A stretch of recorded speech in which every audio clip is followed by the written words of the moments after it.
Olá, sejam bem-vindos à 32ª lição da Escola Bíblica Dominical.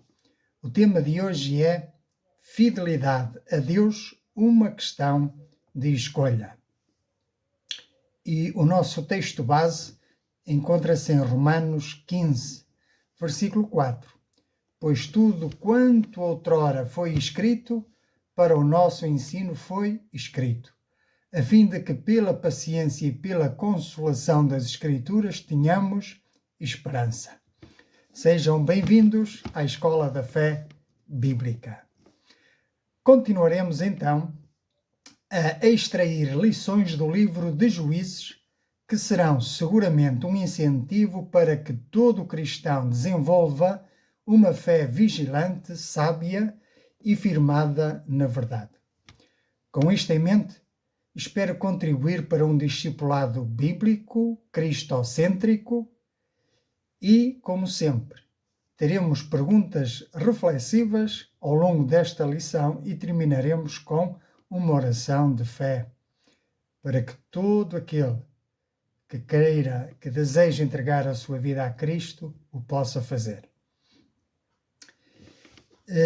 Hoje meditaremos sobretudo no capítulo 2 de Juízes.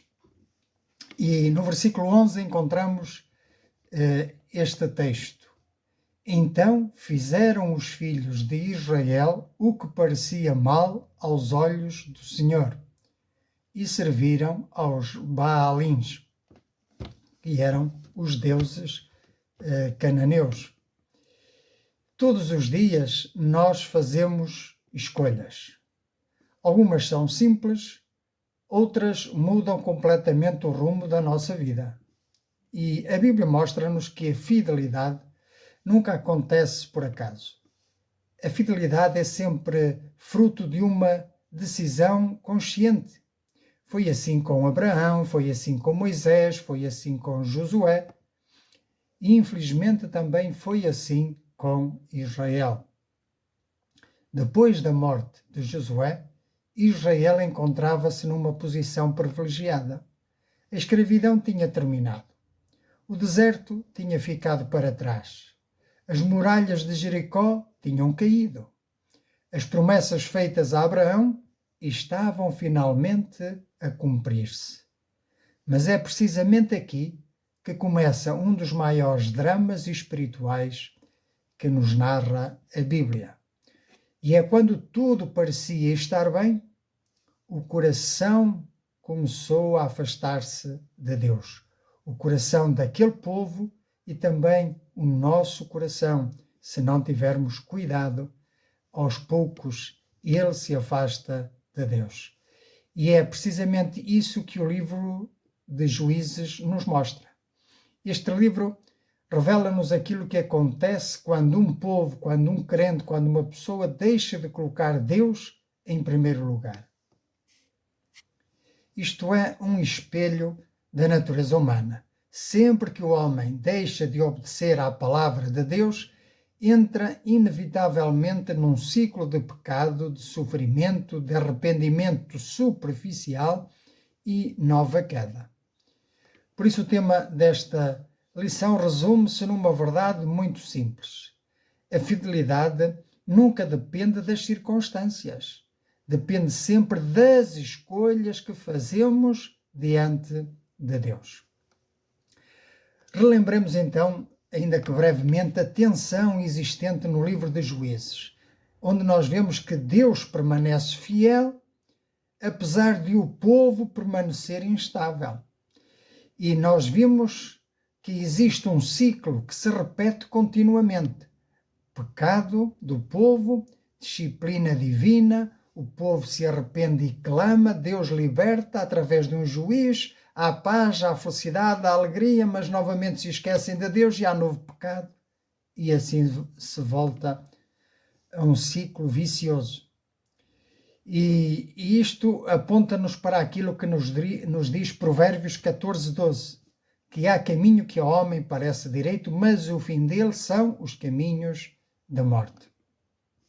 Então, devemos perguntar-nos como é que um povo que viu o Mar Vermelho abrir-se, que viu cair o maná do céu, que viu as muralhas de Jericó desabarem.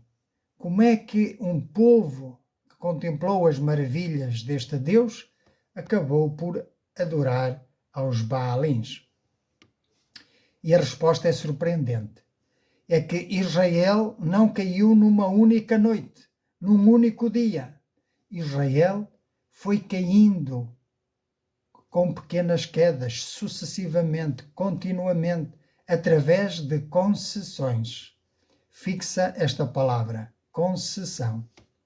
É exatamente isso que nós vamos hoje aprender. E no tópico 1 vamos aprender sobre as lições ou sobre os avisos das pequenas concessões que o homem faz. Em Juízes capítulo 2, nos versículos 1 a 3, nós lemos: porém não obedecestes à minha voz. Foi uma repreensão de Deus. E esta é uma das frases mais tristes do Antigo Testamento. Deus não acusa Israel de ignorância. Não diz vocês não sabiam, mas ele diz não obedecestes. A diferença é enorme. Conhecimento sem obediência nunca produz santidade. Então, primeiro, Deus recorda a sua fidelidade. O anjo do Senhor começa por recordar aquilo que Deus fez. Eu vos fiz subir do Egito. Eu vos trouxe à terra que jurei dar a vossos pais. E eu nunca invalidarei o meu concerto, ainda que vós sejais infiéis. Reparemos na ordem. Antes da repreensão, vem a graça divina. Antes da disciplina, vem a lembrança da fidelidade divina, das boas obras que o Senhor faz a nosso favor. E este princípio percorre toda a Bíblia. Deus nunca disciplina arbitrariamente, mas primeiro ele recorda a aliança que fez conosco, depois mostra-nos onde é que falhamos. E aqui encontramos um grande princípio bíblico, é que a nossa obediência não compra o amor de Deus, mas ela deve ser uma resposta ao amor de Deus. Jesus dirá mais tarde no Evangelho de João, capítulo 14, verso 15: se me amais, guardai os meus mandamentos. Se me amais, guardareis certamente os meus mandamentos. Muitas vezes nós perguntamos: por que é que está Deus a corrigir-me? Mas talvez a pergunta correta deveria ser: onde deixei eu de obedecer à palavra do Senhor? Pois Hebreus nos diz no capítulo 12, versículo 6, porque o Senhor corrige o que ama. E se estáis sem disciplina, então já não sois filhos, mas bastardos. A disciplina divina nunca pretende destruir, nunca vem para nos humilhar, para nos derrubar por terra, mas vem para nos restaurar. Fica evidente que a repreensão em Boquim nasce da fidelidade de Deus à aliança e visa conduzir o povo ao arrependimento sincero e não à sua destruição. Então nós podemos ver que o verdadeiro problema não eram os cananeus, os povos pagãos. À primeira vista pode parecer que eram os inimigos, com os quais eles se misturaram e com os quais eles conviviam. Mas não eram os inimigos o problema. O problema residia no seu coração. Israel fez alianças com os idólatras. Israel poupou altares pagãos. Israel aceitou convivências proibidas. Israel negociou aquilo que Deus nunca autorizou. Então aquilo que aconteceu foi concessão. Eles foram fazendo concessões, uma após a outra. Então não foi uma rebelião assim num piscar de olhos, da noite para o dia, mas foi uma tolerância pouco a pouco, progressiva. Assim acontece eventualmente connosco hoje. Vamos tolerando o pecado nas nossas vidas, por mais pequenos que sejam, mas eles se vão acumulando, vamos nos habituando e acabam por fazer parte das nossas vidas e não nos apercebemos. E por isso Deus tem que vir com correção e disciplina. E foi exatamente o que aconteceu com Eva. Primeiro olhou, depois desejou, depois tomou e depois comeu. O pecado raramente começa com uma grande queda, mas normalmente acontece com pequenas concessões. Portanto, alerta, cuidado com as concessões que fazemos aos desejos da nossa carne, ao nosso inimigo e às seduções do mundo. Ora, Israel pensou, não faz mal deixarmos alguns cananeus, não faz mal convivermos, devemos ser tolerantes. Parecia até vantajoso, vejamos, haveria certamente mais mão de obra, haveria menos guerra, mais paz e mais riqueza, mais felicidade. Poderiam desfrutar mais da vida, não é? Mas aquilo que parecia vantagem tornou-se uma armadilha espiritual. O pecado faz sempre promessas que nunca consegue cumprir. Satanás nunca mostra o fim da história, mostra apenas o início. Por isso, o apóstolo Tiago adverte-nos no capítulo 1 e no versículo 15. Depois, havendo a concupiscência concebido, dá à luz o pecado. E o pecado, sendo consumado, gera a morte. As pequenas concessões podem acontecer ainda hoje conosco. E não começam normalmente com a apostasia, mas começam quando pensamos, é só desta vez. Isto não tem nada de importante. É algo que todos fazem. Ou então, ninguém vai saber. Foi exatamente o que aconteceu com Israel. Foi assim que começou. Primeiro tolerou, depois conviveu, depois imitou e finalmente adorou os deuses estranhos. Idolatria é prostituição espiritual. O Senhor não divide o seu amor com ninguém. Ele é um Deus zeloso, é exclusivo. Ele quer adoração exclusiva, dedicação exclusiva. Por isso o Senhor se ira com estas coisas. Então podemos concluir que a maior batalha de Israel não foi contra os cananeus, mas foi contra o próprio coração. Coração que é enganoso desde a sua meninice. Quem o conhecerá? Da mesma forma, a maior batalha do cristão hoje não é contra a cultura, mas é contra tudo aquilo que disputa a obediência devida ao Senhor. Como Samuel recordaria mais tarde, no primeiro livro de Samuel, capítulo 15, versículo 22, tem porventura o Senhor tanto prazer em holocaustos e sacrifícios, como em que se obedeça à palavra do Senhor? Eis que o obedecer é melhor do que o sacrificar. Então, passemos agora ao segundo tópico desta lição, onde vamos falar acerca da repreensão de Deus ao seu povo. O momento que aconteceu em Boquim, em que o povo se arrependeu, aparentemente se arrependeu, teve remorsos, quis voltar atrás, clamou ao Senhor por libertação. Então, vamos tentar responder à pergunta: como reage Deus quando o seu povo escolhe a infidelidade? O texto revela-nos um Deus santo, um Deus fiel, um Deus justo, um Deus também cheio de misericórdia. Portanto, a sua disciplina, digo aqui uma vez mais, não visa destruir, mas restaurar. E encontramos o texto base nos primeiros 5 versículos do capítulo 2. E nunca invalidarei o meu concerto convosco, e vós não fareis concerto com os moradores desta terra, antes derribareis os seus altares. Porém, não obedeceste à minha voz. Por que fizestes isto? Perguntou o Senhor Yahvé.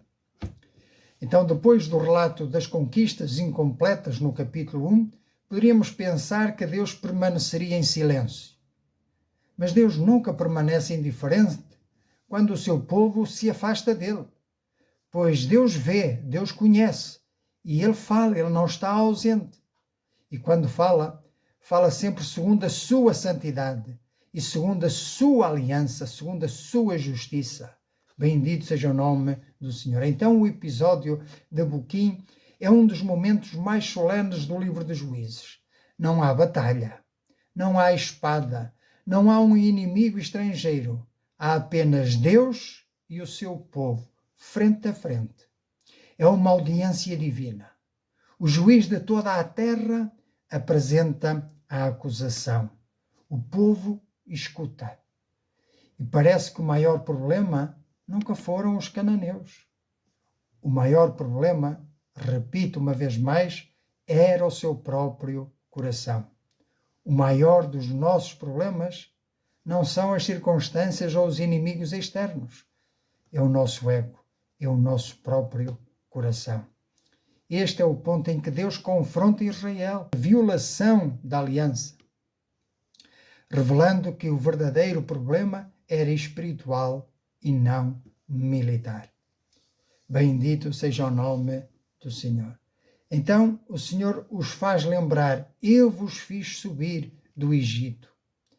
Então ele não começa com a acusação, começa com a graça, com a misericórdia de Deus, em que Deus recorda tudo aquilo que já tinha feito por eles, libertou-os da escravidão, abriu o mar vermelho, alimentou-os no deserto, derrotou reis poderosos, trouxe-os à terra prometida. Então em seguida ele declara: eu nunca invalidarei o meu concerto convosco. Veja, que extraordinária declaração. Mesmo perante a infidelidade humana, Deus continua fiel a si mesmo, ao seu caráter, à sua justiça, à sua palavra. Por isso, o apóstolo Paulo pode escrever séculos mais tarde a Timóteo na segunda carta, capítulo 2, versículo 13. Se formos infiéis, ele permanece fiel. Porquê? Porque não pode negar-se a si mesmo. Então nós vemos que há uma verdade pastoral muito importante. Quando Deus corrige um filho seu, fala porque existe uma relação de aliança. Existe um pacto. É como um pacto de casamento entre nós e Deus. Ele é o noivo, nós a noiva. E podemos perguntar, quem é que disciplina um estranho? Ou um filho de outrem? Ninguém. Mas quem disciplina um filho é o próprio pai, ou os próprios pais. Então a disciplina não é um sinal de abandono, mas é um sinal de pertença, porque ele nos ama, ele nos corrige. Hebreus capítulo 12, versículo 6, porque o Senhor corrige o que ama e açoita a qualquer que recebe por filho. Bendito seja o nome do Senhor. Aprendamos a confiar na disciplina do Senhor, pois ela é para nosso bem. Bendito seja o nome do Senhor. O cristão maduro aprende a ver a disciplina como expressão do amor de Deus, não como ira, não como vingança ou retaliação, ou para nos fazer mal, mas antes para nos restaurar à comunhão com Deus. Bendito seja o nome do Senhor. Veremos agora que a desobediência começa quando a voz de Deus deixa de ser aquela voz absoluta e definitiva. Então Deus faz uma pergunta impressionante.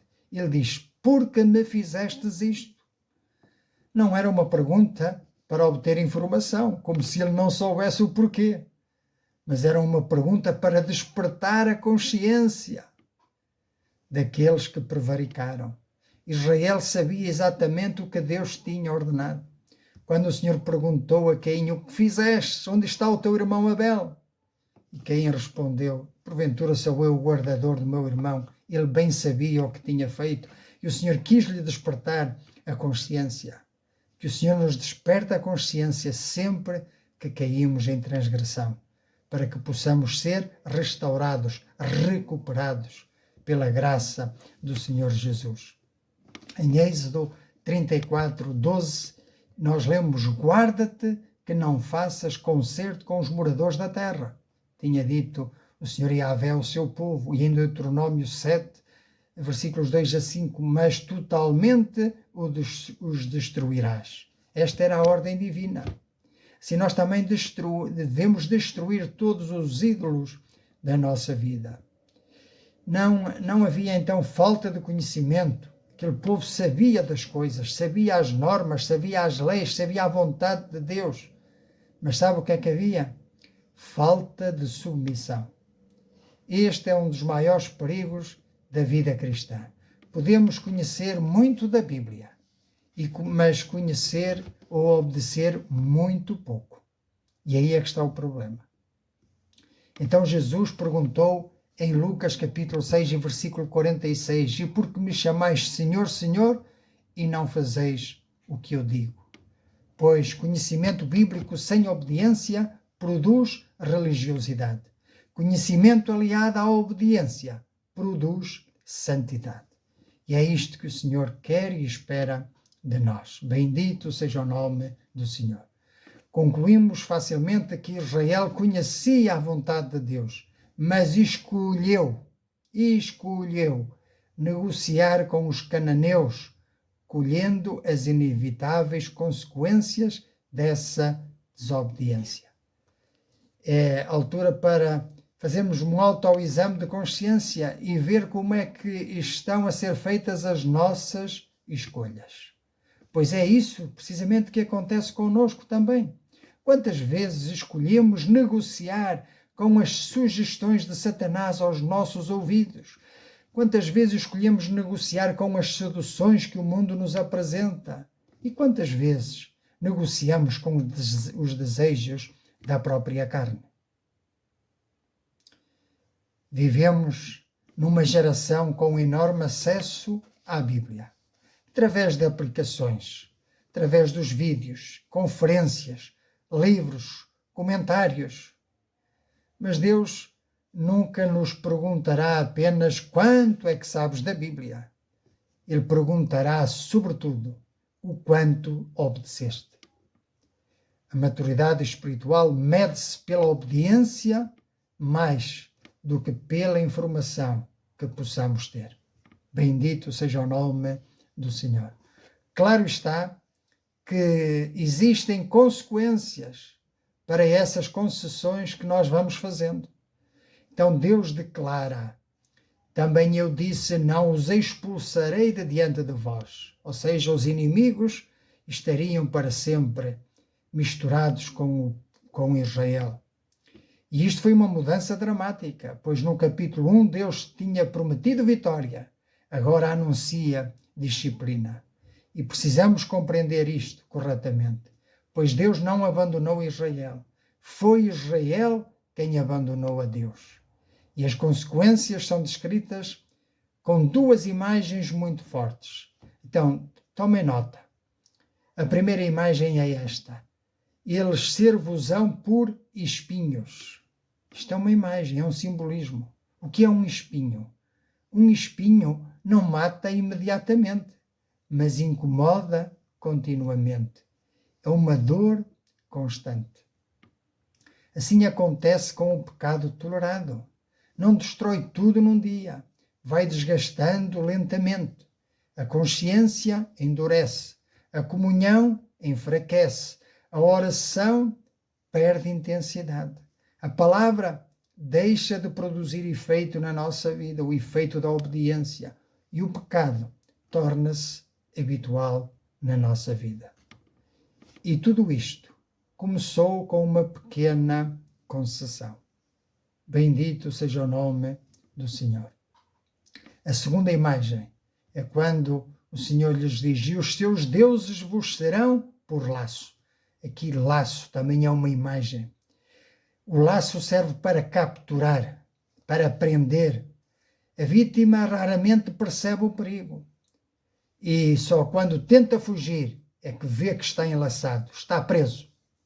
E é exatamente assim que Satanás trabalha. Primeiro apresenta o pecado como liberdade, depois transforma-o em escravidão, em servidão. Jesus afirmou: todo aquele que comete pecado é servo do pecado. João 8,34. O pecado promete autonomia, mas entrega-nos à escravidão. Que o Senhor tenha misericórdia de nós. Quantas pessoas começam por dizer: eu tenho controle, eu posso parar quando quiser, isto é apenas uma pequena experiência, mas mais tarde descobriram que estavam presas, que estavam enlaçadas. O pecado nunca permanece pequeno, mas ele cresce continuamente. Ele sempre exige mais de nós e ele sempre nos cobra um preço que teremos de pagar. Por isso, alerta, sejamos sóbrios e vigilantes para não cairmos no laço do passarinheiro.